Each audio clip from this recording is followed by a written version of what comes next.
Los Zetas merupakan salah satu kartel narkoba paling brutal di Meksiko. Mereka berasal dari sekelompok mantan anggota pasukan khusus Angkatan Darat Meksiko yang membelot pada akhir 1990-an untuk bekerja sebagai unit paramiliter bagi Gulf Cartel.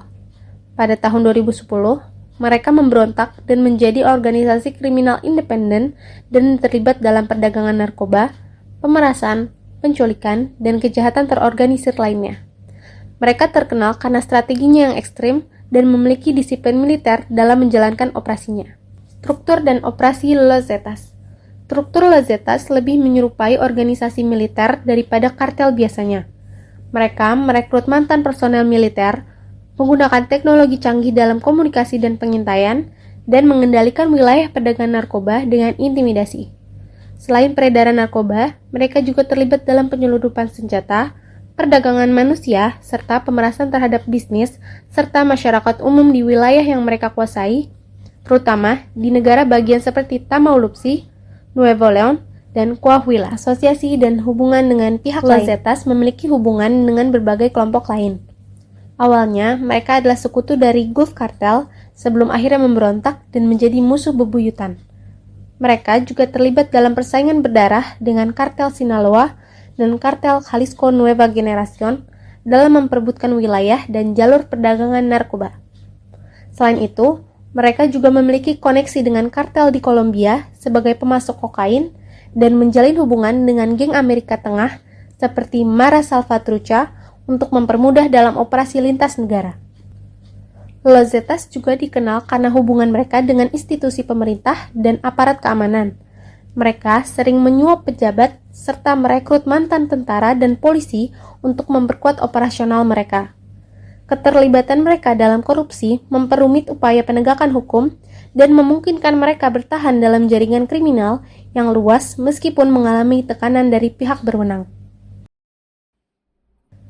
Awal kehancuran dan warisan. Sejak kematian pemimpin utama mereka, yaitu Heriberto Lascano alias El Lasca pada tahun 2012, Los Zetas mengalami perpecahan dan melemah. Kelompok ini kini terbagi menjadi beberapa faksi yang lebih kecil, seperti Cartel del Noreste yang masih beroperasi hingga saat ini. Meskipun tidak lagi sekuat dulu, warisan kekerasan dan jaringan kriminal yang ditinggalkan oleh Los Zetas masih berpengaruh besar di Meksiko, terutama di wilayah perbatasan dengan Amerika Serikat. Aspek semiotik pada Los Zetas. Aspek semiotik adalah ilmu yang mempelajari tanda. Dalam kriminologi, aspek semiotik berhubungan dengan simbol ataupun tanda yang terdapat pada organisasi maupun aktivitas kriminal. Terdapat beberapa aspek semiotik pada Los Zetas.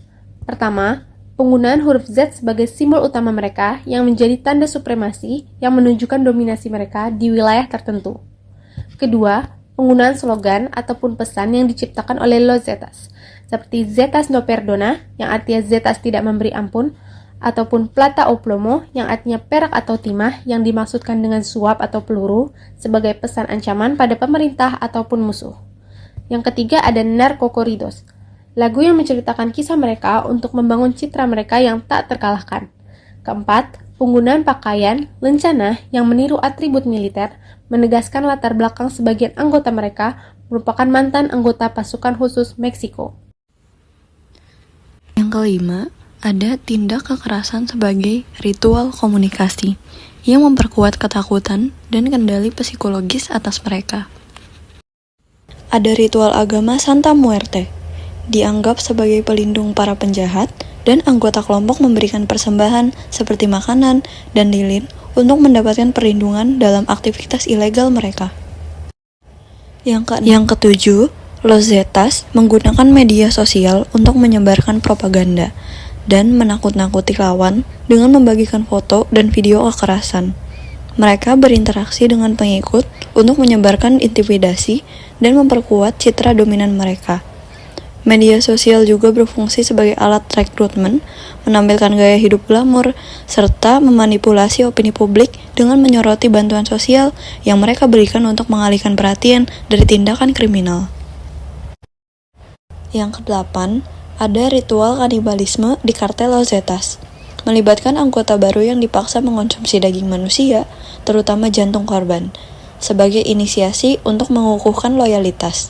Tindakan ini mendesensitisasi mereka terhadap kekerasan dan menciptakan rasa terjebak dalam siklus kekerasan. Praktik ini mencerminkan krisis moral di Meksiko, di mana simbol budaya digunakan untuk memperkuat kontrol dan loyalitas dalam kelompok. Los Zetas dikenal sebagai salah satu kartel narkoba paling kejam di dunia. Aktivitas utama mereka adalah penyelundupan berbagai jenis narkoba, termasuk kokain, heroin, metamfetamin, dan marijuana, ke berbagai negara, terutama Amerika Serikat. Pendapatan dari perdagangan narkoba menjadi sumber utama finansial bagi mereka. Selain itu, kartel ini terkenal karena penggunaan kekerasan yang ekstrim untuk mempertahankan kekuasaannya di wilayah tertentu. Taktik brutal seperti pemenggalan kepala, pembantaian massal, dan serangan terhadap warga sipil menjadi ciri khas dari Los Zetas. Salah satu insiden terkenal adalah pembunuhan massal terhadap 72 imigran di Tamaulipas pada tahun 2010. Selain dari perdagangan narkoba dan kekerasan, Los Zetas juga terlibat dalam penculikan untuk mendapatkan uang tebusan. Mereka seringkali menargetkan individu kaya ataupun orang-orang berpengaruh untuk memeras uang dari keluarga korban. Aktivitas ini tidak hanya meningkatkan pendapatan mereka, tetapi juga menyebarkan ketakutan di kalangan masyarakat. Kartel ini juga terlibat dalam perdagangan senjata ilegal, guna memperkuat kekuatan militer mereka dalam konflik dengan kartel lain ataupun aparat keamanan pemerintah. Senjata-senjata canggih seperti senapan serbu dan granat digunakan dalam operasi mereka. Korupsi merupakan salah satu taktik yang digunakan oleh Los Zetas untuk melindungi operasi mereka. Mereka bahkan diketahui menyuap pejabat pemerintah loh. Mulai dari polisi dan bahkan politisi tingkat tinggi, agar aktivitas kriminal mereka tidak terganggu oleh penegakan hukum. Beberapa laporan menyebutkan bahwa gubernur di beberapa negara bagian Meksiko telah menerima suap dari kartel ini untuk memberikan perlindungan terhadap operasi mereka. Meskipun sebagian besar aktivitas kartel ini bersifat ilegal, mereka ternyata juga memanfaatkan berbagai aktivitas legal untuk mendukung operasi mereka atau guna menciptakan citra positif di mata masyarakat loh. Salah satu strategi yang diterapkan adalah merekrut anggota dari mantan personel militer ataupun narapidana. Perekrutan ini dilakukan secara terbuka di beberapa wilayah dengan memanfaatkan ketidakstabilan ekonomi dan sosial masyarakat setempat. Mantan anggota militer seringkali memiliki keahlian taktis yang berguna bagi operasi kartel. Selain itu, Los Zetas diketahui menjalankan bisnis legal sebagai kedok untuk aktivitas ilegal mereka. Dalam beberapa kasus, kartel ini mengoperasikan bisnis seperti restoran atau perusahaan transportasi untuk mencuci uang hasil kejahatan. Pendapatan dari bisnis legal tersebut seringkali digunakan untuk mendukung operasi kriminal atau menyembunyikan jejak finansial mereka. Kartel ini juga berusaha membangun pengaruh sosial dengan memberikan bantuan kepada komunitas-komunitas lokal. Mereka terkadang mendistribusikan makanan atau uang kepada masyarakat miskin sebagai bentuk amal. Meskipun tampaknya positif, tindakan ini sebenarnya bertujuan untuk mendapatkan loyalitas masyarakat setempat sehingga kartel dapat beroperasi tanpa banyak perlawanan dari komunitas lokal. Meksiko dikenal sebagai negara yang memiliki hari perayaan untuk orang yang sudah meninggal, disebut Dia de los Muertos. Budaya yang dianut oleh masyarakat juga kebanyakan menyerap kebudayaan dari Spanyol.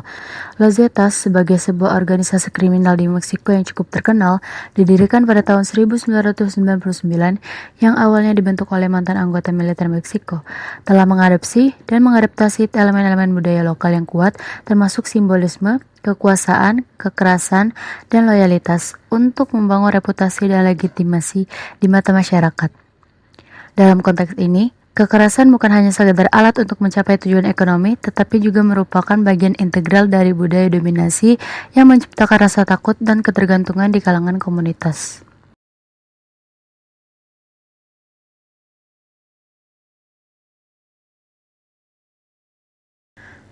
Dengan menawarkan kekuasaan, status, dan imbalan finansial, kartel ini menciptakan narasi yang menarik bagi banyak orang-orang, terutama di daerah-daerah yang dilanda kemiskinan dan ketidakadilan sosial. Los Zetas memanfaatkan norma-norma sosial yang ada seperti patriarki dan hierarki untuk merekrut anggota dan mempertahankan kontrol wilayah. Dengan memanfaatkan nilai-nilai ini untuk menarik individu yang merasa terpinggirkan atau tidak memiliki akses ke peluang ekonomi yang sah. Sebagai sebuah organisasi yang besar dan memiliki wilayah kekuasaan yang cukup luas, akibatnya masyarakat lokal mungkin merasa terjebak antara ketakutan terhadap kekerasan dan kebutuhan untuk beradaptasi dengan kondisi yang ada. Hal ini menciptakan siklus di mana kekerasan menjadi normalisasi dan tindak kriminal dianggap sebagai cara untuk bertahan hidup. Dalam hal ini, kartel tidak hanya berfungsi sebagai entitas kriminal, tetapi juga sebagai bagian dari struktur sosial yang lebih besar, di mana mereka berinteraksi dengan berbagai faktor dan aktor termasuk pemerintah, bisnis, dan masyarakat sipil. Dengan berbagai aspek seperti simbol, musik, bahkan gaya hidup yang menunjukkan kesejahteraan dengan menjadi bagian dari organisasi kriminal ini dan hidup berdampingan di antara kekerasan dan kekayaan. Los Zetas menciptakan citra yang kuat tentang kartel, tetapi juga mendapat mempengaruhi norma-norma sosial dan harapan di kalangan generasi muda yang mungkin melihat kehidupan kartel sebagai pilihan yang menarik atau bahkan aspiratif.